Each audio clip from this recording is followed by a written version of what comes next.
তালের বড়া খেতে কার ভালো লাগে না বলুন তো। আর ভাদ্র মাসে কম বেশি প্রত্যেকের বাড়িতেই হয়ে থাকে এই তালের বড়া। Welcome to my channel. আমি পারমিতা চলে এসেছি আমার শাশুড়ি মায়ের তৈরি করা মচমচে তালের বড়ার রেসিপি নিয়ে। চলুন সকলের সাথে শেয়ার করা যাক রেসিপিটি। আমি অত্যন্ত দুঃখিত যে তাল ছাড়ানোর সম্পূর্ণ পদ্ধতিটি প্রথম থেকে দেখাতে পারলাম না। অন্য একটি ভিডিওতে অবশ্যই সকলের সাথে শেয়ার করে নেব। শেষমেশ এই আটিটি পড়েছিল, যেটিতে কিছুটা তাল রয়ে গেছে। ওটির থেকেই মা এভাবে ওই যৎসামান্য যেটুকু হয় আর কি ছাড়িয়ে নেওয়ার চেষ্টা করছে।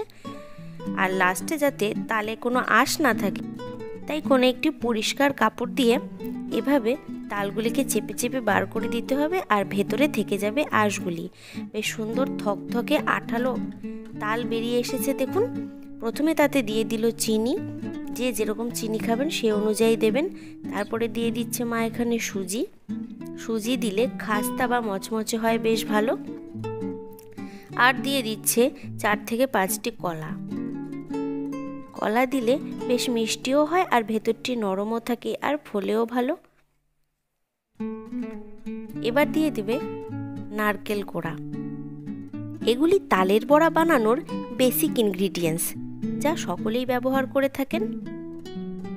আমি আমার শাশুড়ি মায়ের পদ্ধতিটি জাস্ট সকলের সাথে শেয়ার করে নিচ্ছি। দেখুন এভাবে চটকে চটকে সব একসাথে বেশ মেখে নেবে। কোনো জল কিন্তু একদমই ব্যবহার করেননি উনি, আর কোনো দুধও ব্যবহার করেননি।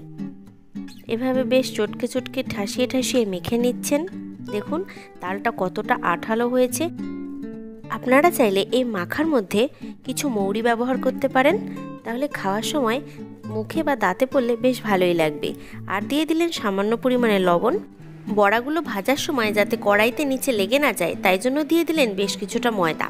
এবার কড়াইতে একটু বেশি পরিমাণেই তেল একেবারে নিয়ে নিচ্ছেন, যাতে একেবারে ডোবা তেলে বড়াগুলো ভাজা যায়।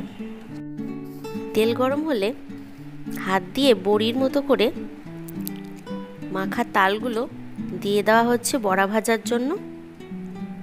খুব বেশি দেওয়া হবে না, সংখ্যায় খুব বেশি দিলে গায়ে গায়ে লেগে যাবে আর উল্টাতেও প্রবলেম হবে। বেশ লাল লাল করে ভেজে নিচ্ছেন আর একটু উল্টে দিতে হবে যাতে একটা পিঠ পুড়ে না যায়। শাশুড়ি মা বলেন একটু লাল করে ভাজলে বড়াগুলি বেশ মচমচে হয়, খেতেও বেশ ভালো লাগে, কাঁচা কাঁচা ভাবটাও দূর হয়ে যায় ভেতর থেকে। তাই গ্যাসের আঁচটি মিডিয়ামে রেখে বেশ লাল করে তালের বড়াগুলো ভেতর থেকে ভাজা হয়ে যাচ্ছে দেখুন। এবার অল্প অল্প করে তেলগুলো যতটা সম্ভব ছেঁকে একটা আলাদা পাত্রে তুলে রাখা হলো। ব্যাস রেডি আমাদের মচমচে গরম আর ভেতরে বেশ নরম তালের বড়া। এবার শুধু খাওয়ার পালা। Thank you for watching my video.